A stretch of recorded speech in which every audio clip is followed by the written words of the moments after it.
disbanded, and 64 went on to other things for a little while, and then they just dribbled out, unfortunately. And your period serving here, how long was that? How long were you actually here? I was here 3 years. I came here in 57, 58. Yeah. Happy times. It was a wonderful station. I tell you what, it was the most happy station that any of our veterans ever served on. It was a brilliant station.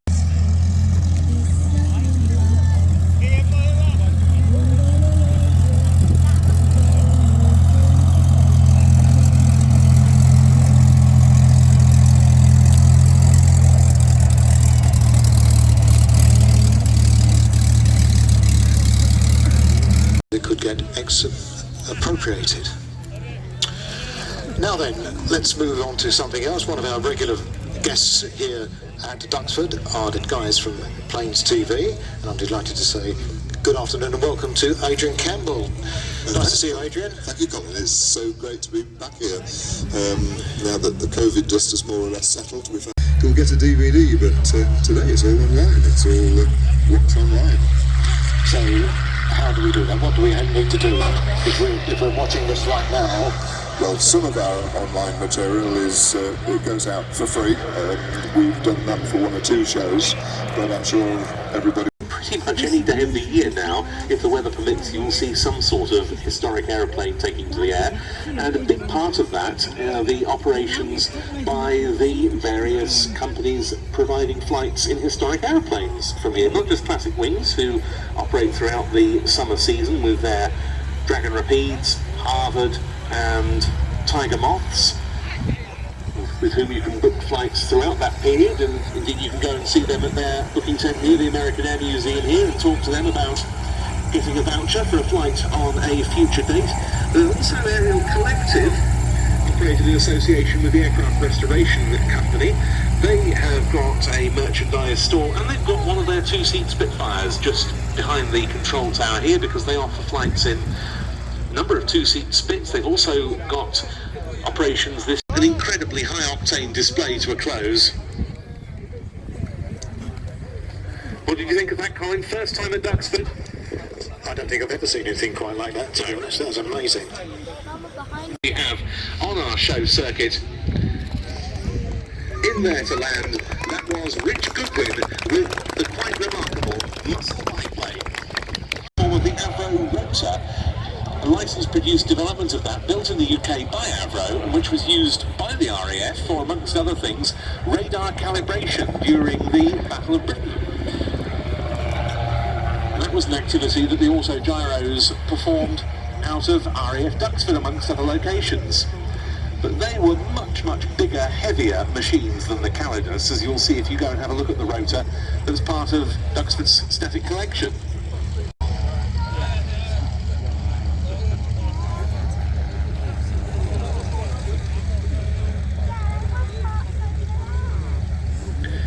Now Peter's going to bring the Calidus in to our display centre point to give you a final bow. He has a great view out of the cockpit. He's very well able to see you waving at him and showing him how much you have enjoyed his display. There's the bow, and he's coming in for his final pass.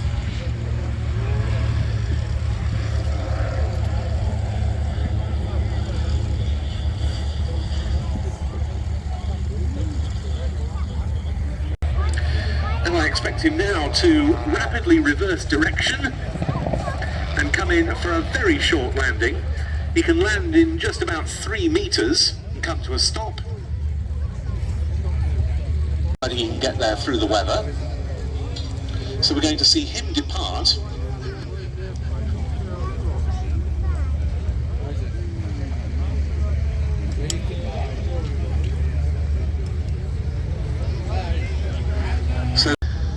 So keeping things flexible, we're going to move straight on with the next item, which is the first of Duxford's heavies that we've got on the programme today, the larger warbirds from the in the attraction of this site.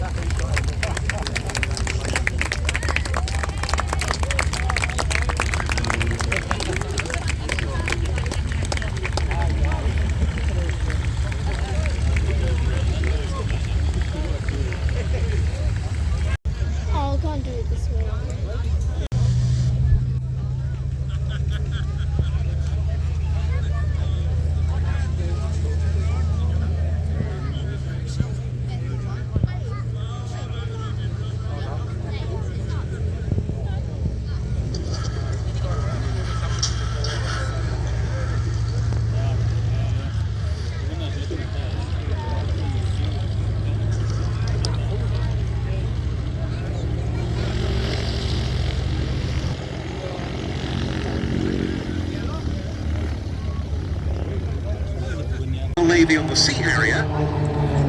He's back in the airshow world after an 8-year break. He also displayed both the Fairy Swordfish and the Hawker Seahawk for the Royal Navy Historic Flight and the Spitfire 19 for Rolls-Royce.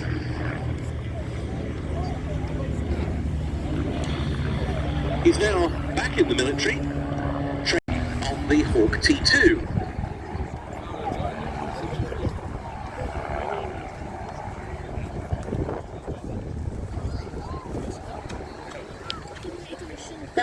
That are to be found in some of the top civilian display teams on the circuit, because it's by no means not strictly the preserve of the experienced ex-military aerobatic team pilot, for example. As Team Raven show, it's perfectly possible for experienced private pilots to get into this business as well.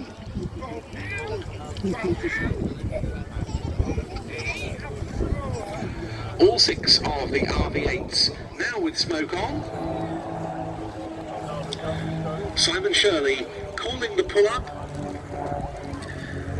rolling the team left as they get ready to perform their Delta downwards bomb burst. That was the display by 2022's Team Raven.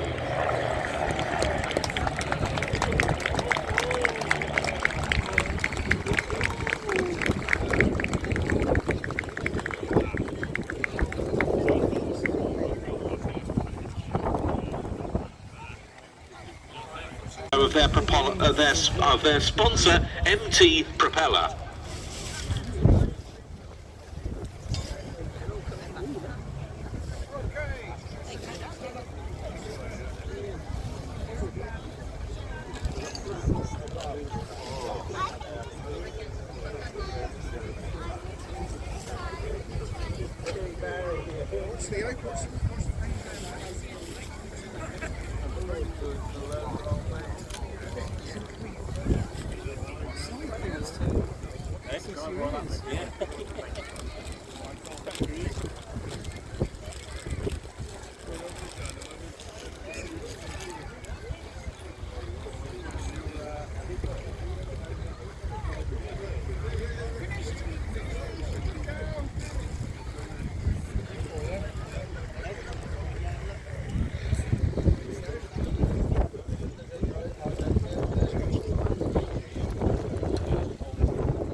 Beyond visual range fights, but the aircraft we're going up against, it was entirely the opposite during the First World War.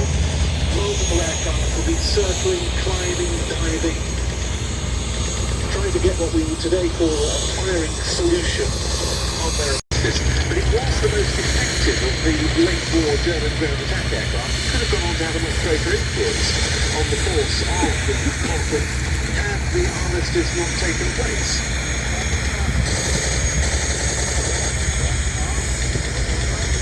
It's also amazing to think that only a few short years of greater war designs, but nonetheless it was a very short period, and as so often, conflict drew on aviation development. Yeah, that's right.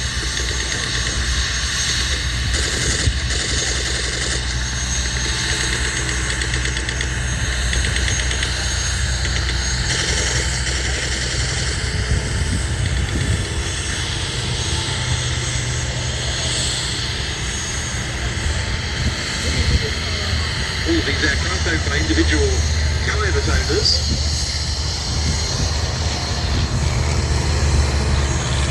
The triplane with the black and white tail, which is the one up high at the moment, just R1 from Jagdstaffel or Fighter Squadron 6, flown by Lieutenant Johann Janssen, who scored 13 kills. The other triplane, the one with the red fuselage marking, is owned by Cedar Pond, and what represents the mount of Lieutenant Lutz Kleckner, who was also a pilot on the Jagdstaffel 6. Of course, on display such as this, there's only showing you something of what life was like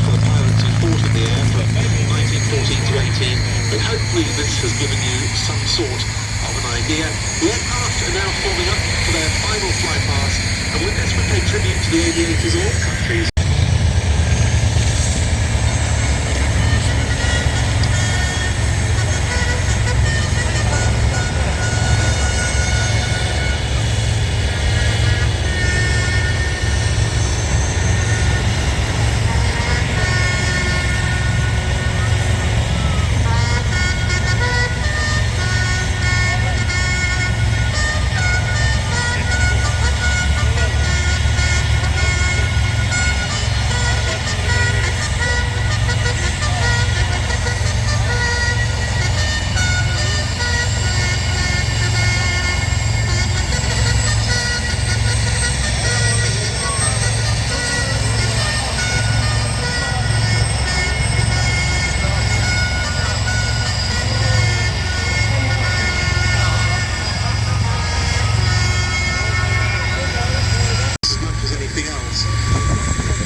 From a pretty immaculately manicured grass surface such as this.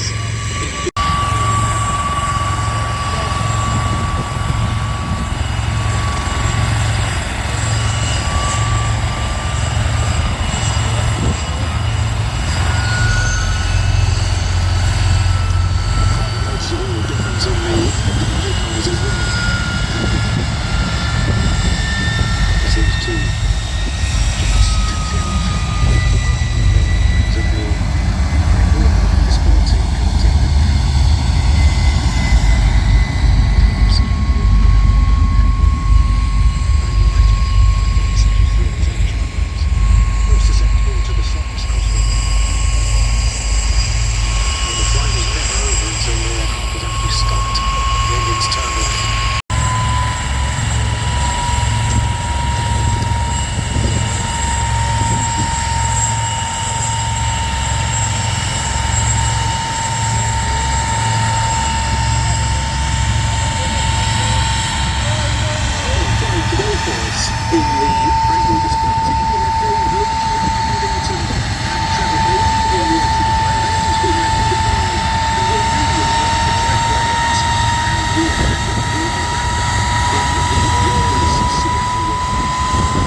go.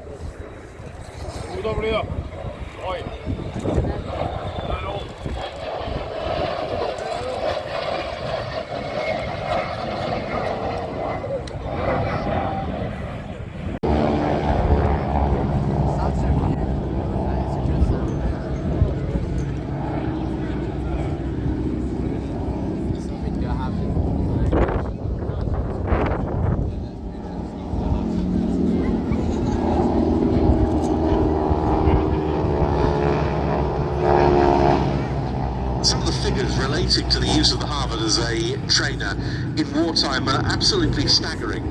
The Empire and later British Commonwealth Air Training Plan was an organisation that was set up to train pilots and aircrew members when pilot training was moved out of the UK to less hazardous places, particularly Canada and what was then Rhodesia. In Canada alone, in excess of 167,000 aircrew, including more than 50,000 pilots, passed through its facilities, and a good many of those would have done some training on Harvards.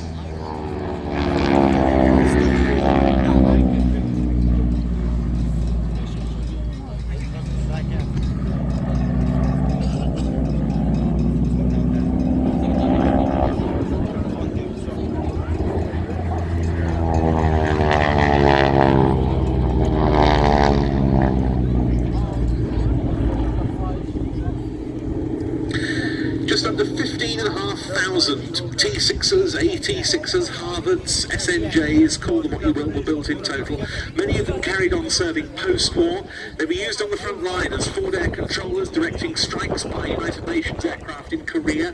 With the RAF, they were used as light attack platforms during the counterinsurgency operations in Malaya in the 1950s, acting against communist gangs. The French Air Force used them extensively during France's colonial conflict in Algeria. This mic's stomach.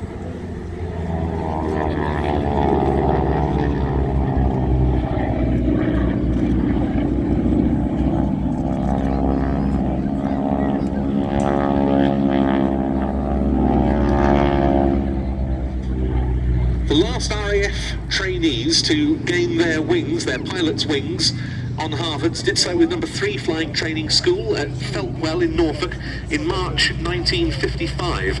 The South African Air Force was the last major military user of the Harvard. They didn't retire theirs for another 40 years. They've been in service with the South Africans since 1940, and they still have 55 aircraft available to make the final flight past to mark their 55 years of service and retirement.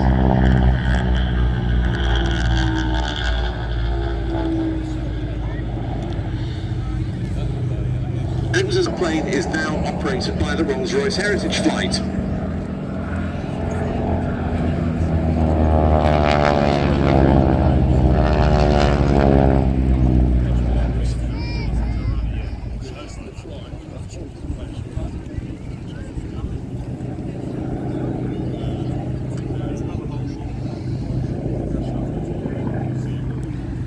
Of course, the most distinctive thing about the Harvard is that incredible sound caused by the noise of the propeller tips going supersonic.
This is a really good tail chase display by these two.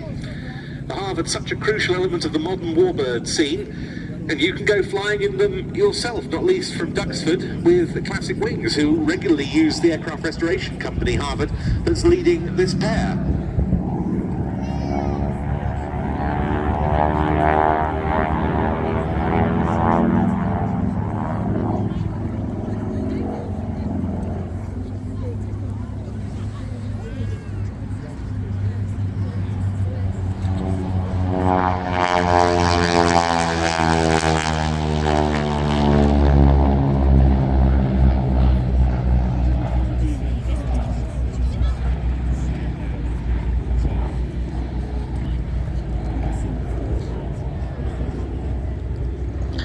And that was their final pass, turning now downwind behind us to land.